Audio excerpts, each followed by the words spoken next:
Hello, everybody. It's Rocco Million. First, I want to make sure everybody could hear me. So as soon as you see this, please, say something so I know you could hear, and I know that my audio is working. I got some new earphones, so I'm hoping that everybody could hear me right now. Today, I'm going to be talking about the truth about the DNC and the right-wing neoliberal ideology that both parties adhere to. Okay, so I think we got to get the problems out. We got to talk about the problems, and for us to ever overcome those problems. And when we look at our system today, when we evaluate our democracy today, it's not a good picture. It's not Congress is less liked than herpes. Yet they get reelected over 90% of the time. Okay? The exit polls from elections, they are so far off from the official data. I mean, by huge margins.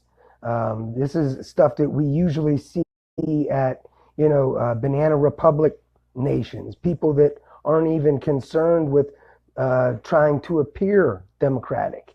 I mean, that's how bad it's gotten. And, the worst of it all, is the DNC fraud lawsuit. This is where the DNC admitted in open court that their own members have no right to democratically choose who wins their own primary. All right. And then they doubled up on it again this year. And they, in court again, said they have a First Amendment right to rig their primary. So they told us to our face. And if we're okay with that kind of right-wing fascism, why oppose Trump to begin with? I mean, really, what are we doing? Both parties are right-wing neoliberals who put profit over people in society. It's clear as day.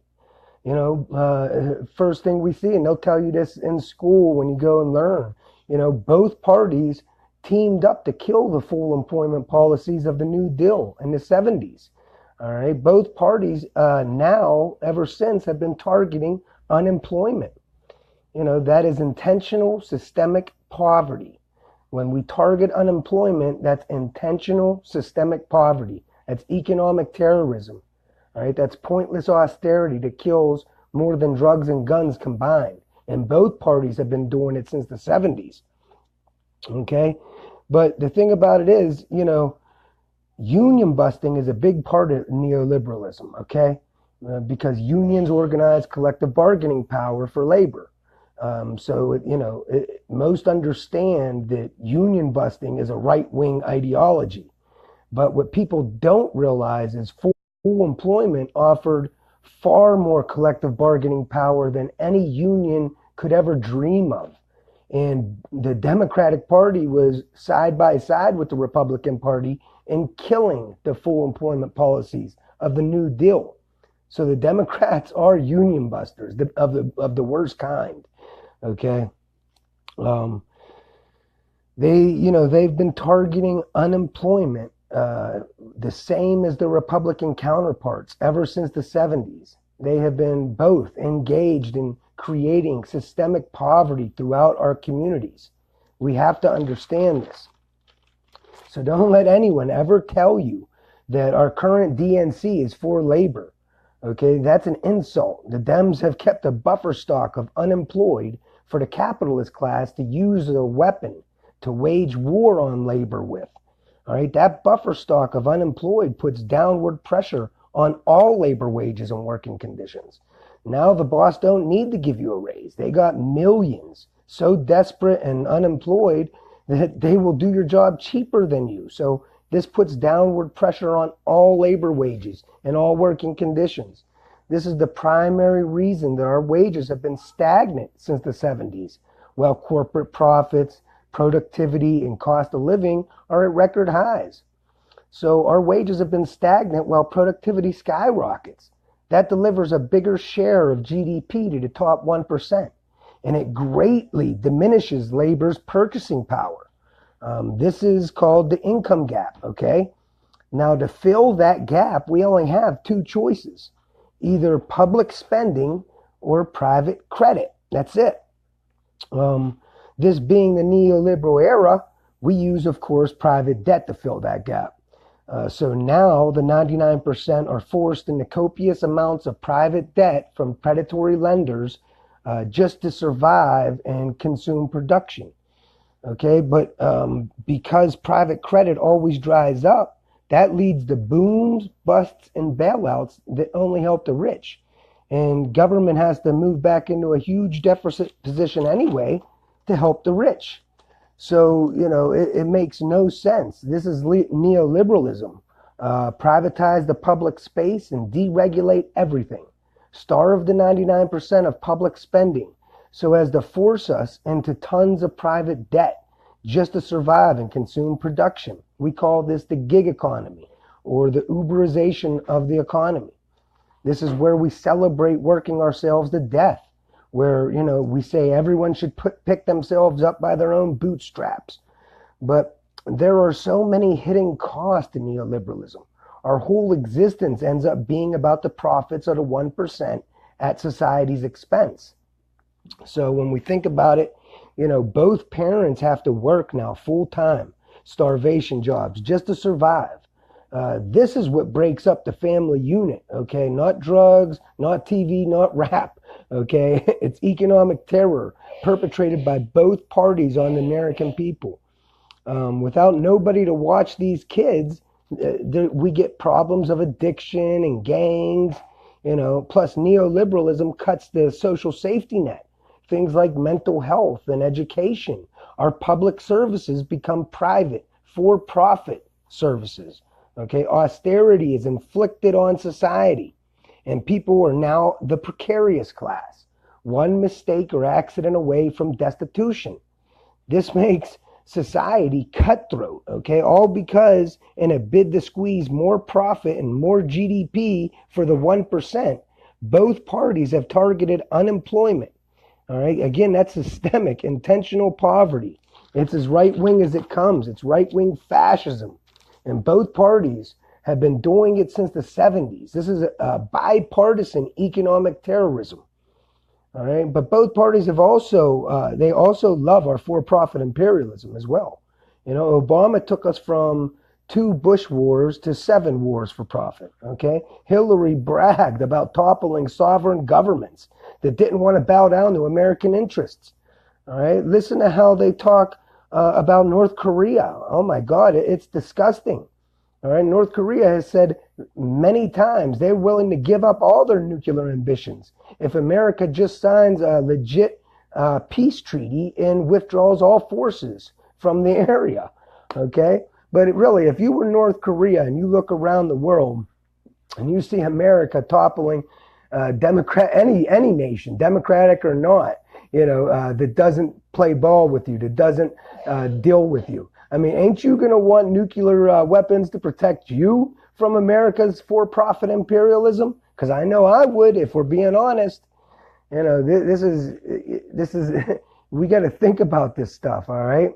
Hillary took down, Libya and instrumental in the Arab Spring that destabilized the Middle East. All this stuff. They're both, and I'm not going to focus on the Republicans because it's obvious that they're for all this stuff. The problem is people think that there's a difference with Democrats. People actually will say that the Democrats represent labor.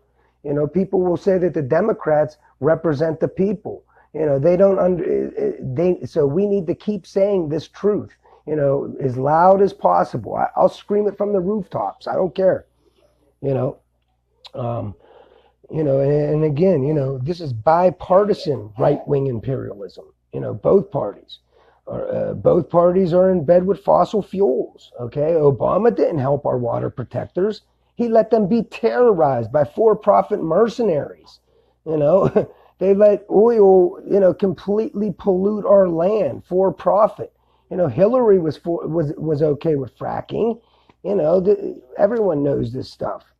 Both parties are in bed with for-profit health care. All right. When Obama had his majority and again. Oh, is it back on? Oh, I'm sorry. I almost got cut off again. So anyway, both parties are in bed with fossil fuels. Obama didn't help the water protectors. Hillary was okay with fracking, just like Republicans and everybody else. Both parties are in bed with for-profit health care. When Obama had his majority and a ton of political oversight, a ton of political capital, instead of single payer, we got the insurance giveaway known as Obamacare. And always remember Hillary debating Bernie and calling our progressive agenda pie in the sky, okay? Saying we can't just give everyone free stuff. Saying we can't just give everybody free stuff. These are right-wing arguments. The simple fact is programs are fully funded when Congress authorizes government spend dollars into existence for that program. End of story. Government never needs to find money. It makes money at will by congressional decree from thin air for the general welfare of society. Look up Article 1, Section 8 if you don't believe me.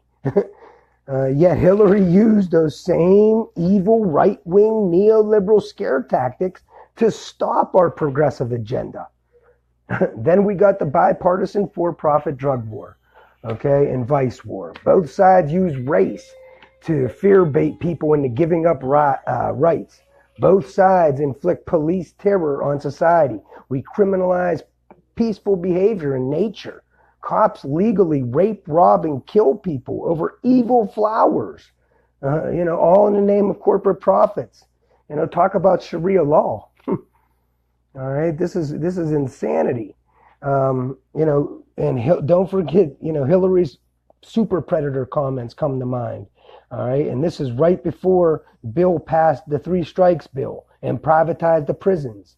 He also defunded welfare. Okay, are we getting the picture yet, people? Are we starting to understand? I could go on and on about this. Both parties are right-wing neoliberals who will put profit over people in society every time. They privatize the public space and deregulate everything. They starve the 99% of public spending and public services, forcing us into private debt from predatory lenders. Both parties target unemployment. That's intentional systemic poverty. Both sides inflict police terror by criminalizing nature and peaceful behavior with the for-profit war on vice. Okay? And again, elections are rigged. The DNC admitted in open court that, they have a First Amendment right to rig their own primary. All right? And they doubled down on it. They said it again this year. So they're telling us, all right, Congress is less liked than herpes, yet they get reelected over 90% of the time. All right, the exit polls from elections are way off from the official data. By huge margins, on par with the worst banana republics in history. And that's where we're at today. And we clearly see that our government forsakes its constitutional duty to the general welfare to instead work for the private profits of the 1% at everybody else's expense, at the society's expense. That's fascism.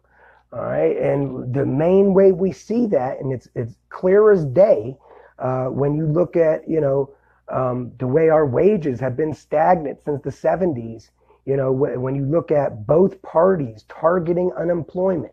All right, that's the clearest way to see our country's fascism. Both parties target unemployment. Okay, that's systemic intentional poverty. Again, that's economic terrorism. All right, that's the easy, there's no reason why our government that makes dollars at will can't buy up all unemployment and get to fixing all of our crumbling communities across America. They're starved of human resources, starved of infrastructure resources. And we got millions of people unemployed just lying around.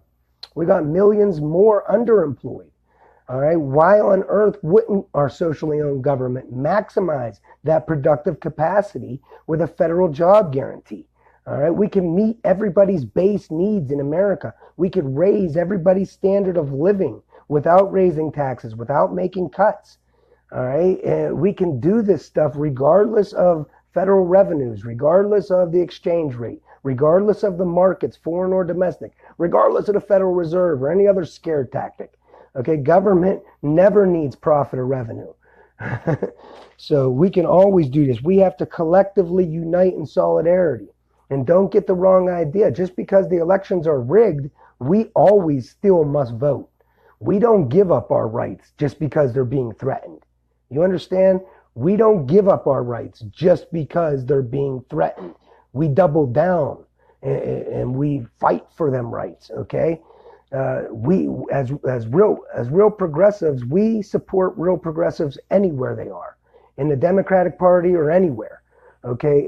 If they know how to pay for our progressive policy agenda, then we will support them wherever they may be. You see a Republican like Mike Norman, who, because of our operational reality, MMT, is actually to the left of a Bernie Sanders. Okay, then you start to get the picture. You start to understand how revolutionary MMT actually is. All right, because it lays bare the operational reality that exposes our government's right-wing fascism, right?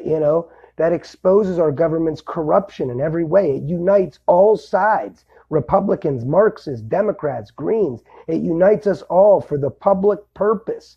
Okay, that's government's function.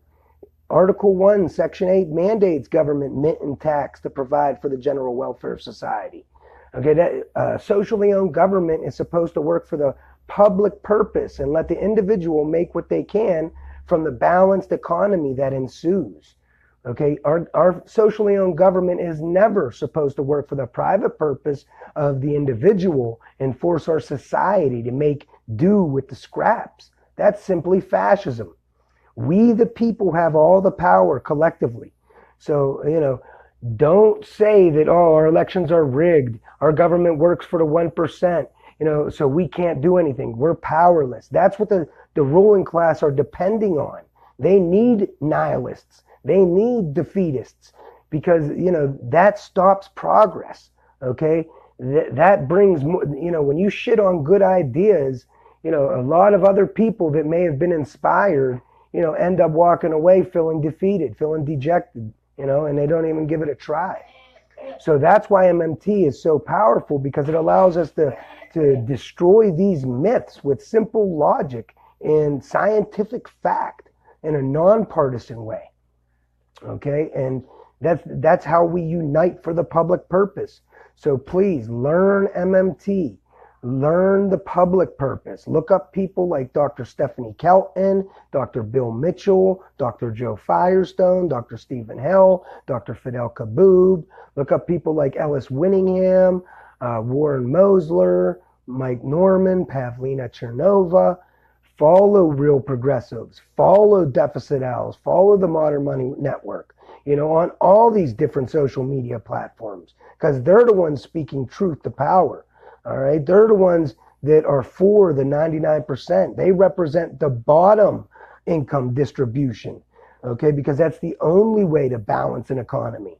All right. Like the Democrats, they represent the middle income distribution. That's still trickle down economics. That's still voodoo economics, okay? Trickle down leaves the bottom income distribution the first to be fired in an economic downturn and the last to be hired in an economic uptick. So it leaves the bottom in a perpetual state of recession and depression, okay? It's no good. That makes society crazy. If we instead spend at the bottom with a federally guaranteed living wage job program, then people at the bottom have money. All right. They're not living a precarious existence. They're not dependent on private credit. And they can go out and they can consume the supply of the 1%. So guess what? Everybody's happy. All right. When the bottom has more demand, the top makes more supply to meet that demand. All right. That's how you balance an economy. When we guarantee the jobs at a bottom income distribution, because they make up the largest segment of society, the more dollars that they have, the more they demand and guarantee the jobs of the skilled and educated above them. It's just simple logic, guys. Demand naturally travels up. It doesn't trickle down. All right. This is why this stuff is so important. And if you oppose federal deficit spending, that means by default, you advocate for private credit to balance our economy. That's horrible, because private credit always dries up. That means it leads to booms, busts, and bailouts that only help the rich. And government got to move into a huge deficit position anyway to bail out the rich. So what we say is government needs a deficit enough up front, targeting true full employment with a federally guaranteed living wage job for everyone who wants one. Because then the economy is balanced. People aren't dependent and vulnerable to private credit to begin with. Okay, so so many systemic problems would be beat simply if we focus our energy, unite in solidarity for a federally guaranteed living wage job program. That's what we got to do. That's the progressive keystone program from which all other progressive programs flow. Thanks a lot, guys. My kid's flipping out. I got to go. All right, thanks a lot, guys.